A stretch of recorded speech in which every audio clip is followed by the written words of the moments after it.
श्री परमात्मने नमः। अध्याय 12वा, श्लोक 15वा। भावार्थ। यस्मान्नो द्विजते लोको लोकान्नो द्विजते च यः हर्षामर्षभयोद्वेगैर्मुक्तो यस्य च मे प्रियः। ज्याच्याकडून कोण्याही प्राण्याला उद्वेग होत नाही आणि ज्याला स्वतःलाही कोण्या प्राण्याकडून उद्वेग होत नाही, तसेच जो हर्ष, अमर्ष, ईर्ष्या, भय आणि उद्वेग रहित आहे, तो मला प्रिय आहे। यस्मान्नो द्विजते लोकः, भक्त सर्वत्र आणि सर्वांमध्ये आपल्या परमप्रिय प्रभूलाच पाहत असतो, म्हणून त्याच्या दृष्टीत मन, वाणी आणि शरीराकडून होणाऱ्या संपूर्ण क्रिया एकमात्र भगवंताच्या प्रसन्नतेसाठीच असतात। अशा अवस्थेत भक्त कोण्याही प्राण्याला उद्वेग कसा पोचवू शकतो? तरी पण भक्तांच्या चरित्रामध्ये हे पाहण्यात येते की त्यांचा महिमा, आदर, सत्कार, तसेच कुठे कुठे त्यांच्या क्रिया एवढेच नव्हे तर त्यांची केवळ सौम्य आकृती पाहूनही काही लोक ईर्ष्यावश होऊन उद्विग्न होतात आणि भक्तांशी अकारण द्वेष आणि विरोध करू लागतात। भक्ताविषयी लोकांना जो उद्वेग होतो त्या संबंधी विचार केला तर असेच आढळून येईल की भक्ताच्या क्रिया कधीही कोणाच्या उद्वेगाला कारण होत नाहीत, कारण भक्त प्राणी मात्रात भगवंतालाच पाहत असतो। वासुदेव सर्वम, त्याच्या संपूर्ण क्रिया स्वाभाविकच प्राण्यांच्या परमहितासाठीच असतात। त्याच्याकडून कधी चुकूनही कोणाच्या अहिताविषयी क्रिया होत नाही। ज्यांना त्यांच्याविषयी उद्वेग होतो तो त्यांच्या स्वतःच्या राग द्वेषयुक्त आसुरी स्वभावामुळे होतो। स्वतःच्याच दोषयुक्त स्वभावामुळे त्यांना भक्ताच्या हितकारी क्रिया सुद्धा उद्वेगजनक प्रतीत होतात। यात भक्ताचा काय दोष आहे? भर्तृहरी महाराज म्हणतात, हरिण, मासा आणि सज्जन क्रमाने तृण, जल आणि संतोषावर आपला जीवन निर्वाह करतात, कुणाला काही म्हणत नाहीत, परंतु व्याध, कोळी आणि दुष्ट लोक त्यांच्याशी अकारणच वैर करतात। वास्तविक भक्ताकडून दुसरा मनुष्य उद्विग्न होतो हा प्रश्नच उद्भवत नाही, तर भक्तांच्या चरित्रात असे प्रसंग पाहण्यात येतात की त्यांच्याशी द्वेष करणारे लोक सुद्धा त्यांचे चिंतन आणि संगदर्शन, स्पर्श, वार्तालाप यांच्या प्रभावाने आपल्या आसुरी स्वभावाचा त्याग करून भक्त झालेले आहे। असे होण्यात भक्तांचा उदारतेने परिपूर्ण असलेला स्वभावच कारण आहे, परंतु भक्तांशी द्वेष करणाऱ्या सर्व लोकांना लाभच होतो असा काही नियम नाही। जर असे मानले की भक्ताकडून कोणाला उद्वेग होतच नाही अथवा दुसरे लोक भक्ताविरुद्ध कोणते वर्तन करतच नाहीत अथवा भक्ताचे शत्रू मित्र नसतातच, तर मग भक्तासाठी शत्रू, मित्र, मान, अपमान, निंदा, स्तुती इत्यादी सम राहण्याविषयी म्हटले गेले नसते। तात्पर्य, लोकांना आपल्या आसुरी स्वभावामुळे भक्तांच्या हितकर क्रियापासून ही उद्वेग होऊ शकतो आणि ते बदला घेण्याच्या भावनेने भक्ताविरुद्ध वर्तन करू शकतात, तसेच स्वतःला भक्ताचा शत्रू मानू शकतात, परंतु भक्ताच्या दृष्टीत कोणी शत्रू नसतो आणि कोणाला उद्विग्न करण्याचा त्याचा भाव नसतोच। लोकांनो द्विजते च यः, पूर्वी भगवंतांनी सांगितले की भक्ताकडून कोण्याही प्राण्याला उद्वेग होत नाही, आणि आता उपर्युक्त पदांनी म्हणतात की स्वतः भक्तालाही कोण्या प्राण्याकडून उद्वेग होत नाही। याची दोन कारणे आहेत। भक्ताच्या शरीर, मन, इंद्रिये, सिद्धांत इत्यादीच्या विरुद्धही अनिच्छा अथवा परेच्छेने क्रिया आणि घटना होऊ शकतात, परंतु वास्तविकतेचा बोध झाल्याने तसेच भगवंताविषयी अत्यंत प्रेम झाल्या कारणाने भक्त भगवत प्रेमात इतका मग्न राहतो की त्याला सर्वत्र आणि सर्वात भगवंताचे दर्शन होत असते। म्हणून प्राणीमात्राच्या क्रियेत, मग त्या क्रिया त्याच्या प्रतिकूल का असेनात, त्याला भगवंताचीच लीला दिसत असते, म्हणून त्याला कोणत्याही क्रियेपासून कधी उद्वेग होत नाही। मनुष्याला दुसऱ्याकडून जेव्हा त्याच्या कामना, मान्यता, साधना, धारणा इत्यादींना विरोध होतो तेव्हाच त्याला उद्वेग होतो. भक्त सर्वथा पूर्णकाम असतो म्हणून त्याला दुसऱ्याकडून उद्विग्न होण्याचे काही कारणच राहत नाही. हर्षामर्ष भयोद्वेगैर मुक्तो य सचमे प्रिय. येथे हर्षापासून मुक्त होण्याचे तात्पर्य सिद्ध भक्त सर्व प्रकारच्या हर्षादी विकारापासून सर्वथा रहित असतात.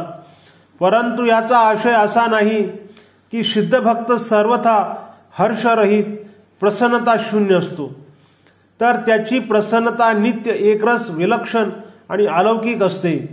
मात्र त्याची प्रसन्नता सांसारिक पदार्थांच्या संयोग वियोगाने उत्पन्न झालेली क्षणिक, नाशवान तसेच कमी जास्त होणारी नसते.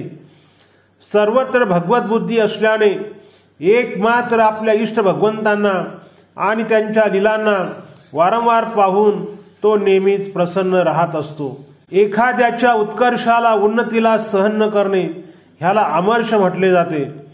दुसऱ्या लोकांना आपल्यासारखे अथवा आपल्यापेक्षा अधिक सुखसुविधा, धन, विद्या, महिमा, आदर, सत्कार इत्यादी प्राप्त झालेले पाहून सामान्य मनुष्याच्या अंतःकरणात त्यांच्याविषयी ईर्ष्या होऊ लागते, कारण त्याला दुसऱ्यांचा उत्कर्ष सहन होत नाही.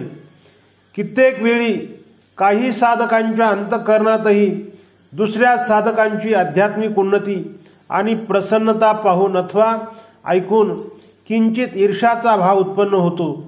परंतु भक्त या विकारापासून संपूर्णपणे रहित असतो, कारण त्याच्या दृष्टीत आपल्या प्रिय प्रभूशिवाय अन्य कोणाची स्वतंत्र सत्ता राहतच नाही. तर मग तो कोणाविषयी अमर्ष का करील आणि कशासाठी करील? जर साधकाच्या अंतःकरणात दुसऱ्यांची आध्यात्मिक उन्नती पाहून असा भाव उत्पन्न होत असेल की माझी ही अशीच आध्यात्मिक उन्नती व्हावी, तर असा भाव त्याच्या साधनेला सहाय्यक होईल. परंतु जर साधकाच्या अंतःकरणात असा भाव उत्पन्न होत असेल की याची उन्नती का झाली, तर अशा दुर्भावामुळे त्याच्या अंतःकरणात अमर्षाचा भाव निर्माण होईल, जो त्याला पतनाकडे घेऊन जाईल. इष्टाचा वियोग आणि अनिष्टाचा संयोग होण्याचे शंकेमुळे होणाऱ्या विकाराला भय म्हणतात. भय दोन कारणांनी होत असते. बाह्य कारणांनी, जसे सिंह, सर्प, चोर, डाकू इत्यादीकडून अनिष्ट होण्याची अथवा कोणत्याही प्रकारची सांसारिक हानी होण्याची शंका असल्याने होणारे भय. आंतरिक कारणांनी, जसे चोरी, असत्य, कपट, व्यभिचार इत्यादी शास्त्रविरुद्ध भाव तसेच आचरणाने होणारे भय. सर्वात मोठे भय मृत्यूचे असते. विवेकी म्हणविणाऱ्या पुरुषांना सुद्धा प्रायः मृत्यूचे भय वाटते. साधकालाही प्रायः सत्संग, भजन, ध्यानादी साधनांनी शरीर कृश होणे इत्यादीचे भय राहते. त्याला कधी कधी याचीही भीती वाटते की संसाराविषयी सर्वथा वैराग्य झाल्यास माझ्या शरीराचे व परिवाराचे पालन कसे होईल. साधारण मनुष्याला अनुकूल वस्तूच्या प्राप्तीमध्ये बाधा आणणाऱ्या आपल्यापेक्षा बलवान मनुष्याकडून भय असते. ही सर्व भीती केवळ शरीराच्या आश्रयानेच उत्पन्न होत असते. भक्त संपूर्णपणे भगवत चरणाच्या आश्रित राहतो, म्हणून तो सदा सर्वदा भयरहित असतो. साधकालाही जोपर्यंत तो सर्वथा भगवत चरणाच्या आश्रित होत नाही तोपर्यंत भय राहते. सिद्ध भक्ताला तर सदा सर्वत्र आपल्या प्रिय प्रभूचीच लीला दिसत असते. मग भगवंताची लीला त्याच्या अंतःकरणात भय कसे निर्माण करू शकेल? मनाची एकाग्रता न राहता त्याची हालचाल होणे उद्वेग म्हणविला जातो. या श्लोकामध्ये उद्वेग शब्द 3 वेळा आला आहे. प्रथम आलेल्या उद्वेग शब्दाने भगवंतांनी असे सांगितले की भक्ताकडून झालेली कोणतीही क्रिया कोणत्याही मनुष्याच्या उद्वेगाला कारण होत नाही. दुसऱ्या वेळी सांगितले की दुसऱ्या मनुष्याच्या कोणत्याही क्रियेने भक्ताच्या अंतःकरणात उद्वेग निर्माण होत नाही. याशिवाय दुसऱ्या कित्येक कारणांनीही मनुष्याला उद्वेग होऊ शकतो. जसे वारंवार प्रयत्न करूनही आपले कार्य पूर्ण न होणे, कार्याचे फल इच्छेनुसार न मिळणे, अनिच्छेने ऋतू परिवर्तन, भूकंप, पूर इत्यादी दुःखदायक घटना घडणे, आपली कामना, मान्यता, सिद्धांत अथवा साधनेत विघ्न निर्माण होणे इत्यादी. भक्त या सर्व प्रकारच्या उद्वेगापासून सर्वथा मुक्त असतो. हे सांगण्यासाठी तिसऱ्या वेळी उद्वेग शब्द आला आहे. तात्पर्य, भक्तांच्या अंतःकरणात उद्वेग नावाची स्थिती मुळीच नसते. उद्वेग होण्यात अज्ञानजनित इच्छा आणि आसुरी भावच कारण असतो. भक्ताच्या ठिकाणी अज्ञानाचा सर्वथा अभाव झाल्याने कोणती स्वतंत्र इच्छा राहत नसते. मग आसुरी स्वभाव तर साधनावस्थेत नष्ट होतो. भगवंताची इच्छाच भक्ताची इच्छा होत असते.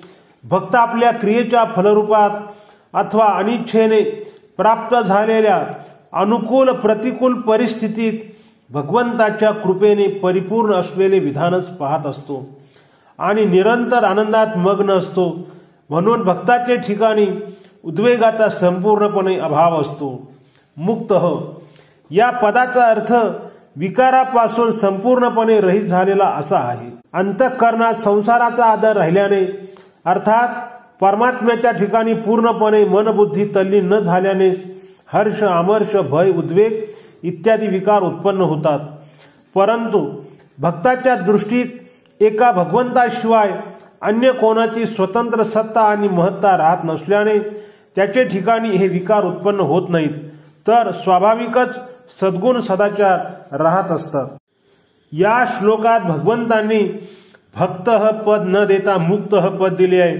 याचे तात्पर्य, भक्त सर्व दुर्गुण दुराचारापासून सर्वथा रहित असतो. गुणांचा अभिमान झाल्याने दुर्गुण आपोआप निर्माण होतात. आपल्यात कोणता गुण निर्माण झाला असता अभिमान रूपी दुर्गुण उत्पन्न झाला तर त्या गुणाला गुण कसे मानले जाऊ शकते. दैवी संपत्ती सद्गुणापासून कधीही आसुरी संपत्ती दुर्गुण उत्पन्न होऊ शकत नाही. जर दैवी संपत्तीपासून आसुरी संपत्तीची उत्पत्ती झाली असती तर दैवी संपत विमोक्षाय या भगवत वचनानुसार मनुष्य मुक्त कसा झाला असता. वास्तविक गुणाच्या अभिमानात गुण कमी आणि दुर्गुणच अधिक असतात. अभिमानाने दुर्गुणाची वृद्धी होत असते, कारण सर्व दुर्गुण दुराचार अभिमानाच्या आश्रित राहतात. भक्ताला तर बहुतेक याची जाणीवही नसते की माझ्यात काही गुण आहेत. जर त्याला आपल्यात कधी काळी कोणता गुण दिसला तरी त्या गुणाला तो भगवंताचाच मानतो, आपला मानत नाही. अशा प्रकारे गुणाचा अभिमान नसल्या कारणाने भक्त सर्वच दुर्गुण दुराचारापासून विकारापासून मुक्त असतो. भक्ताला भगवान प्रिय असतात, म्हणून भगवंतालाही भक्त प्रिय असतात. ओम